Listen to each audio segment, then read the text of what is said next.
एक या म्हणजे आजवर अनेक आरोप माझ्यावर गेली. आज आपल्याला म्हणलंच की 58वा 59वा दिवस आहे हा, की फक्त मी आणि त्यात अंजली दमानी यांनी तर अनेक प्रयत्न केले.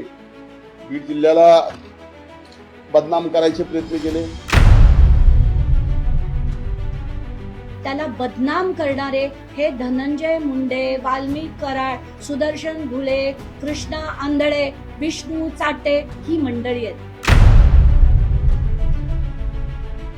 या म्हणजे आजवर अनेक आरोप माझ्यावर गेली. आज आपल्याला म्हणलंच की 58वा 59वा दिवस आहे हा, की फक्त मी आणि त्यात अंजली दमानी यांनी तर अनेक प्रयत्न केले.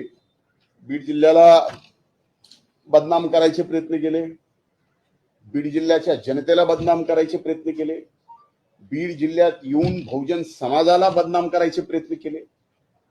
एवढंच नाही तर मला लक्षात येत नाही की त्यांच्या बुद्धीची कीव करावी का, एवढ्या हुशार आहेत त्या.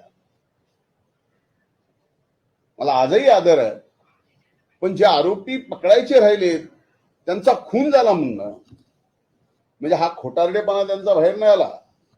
आणि ते जर सगळ्या गोष्टी आजपर्यंत माझं मीडियाला चॅलेंज आहे, आपल्या सगळ्यांना माझं चॅलेंज आहे. आजपर्यंत अंजलीताई बदनामियांनी म्हणजे बदनामिया करण्याच्या पलीकडं माझं चॅलेंज आहे.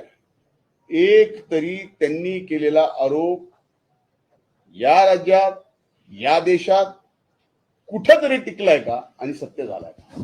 संपूर्ण बीड इतकं उत्तम जिल्हा असताना त्याला बदनाम करणारे हे धनंजय मुंडे, वाल्मिक कराड, सुदर्शन घुले, कृष्णा आंधळे, विष्णू चाटे ही मंडळी आहेत.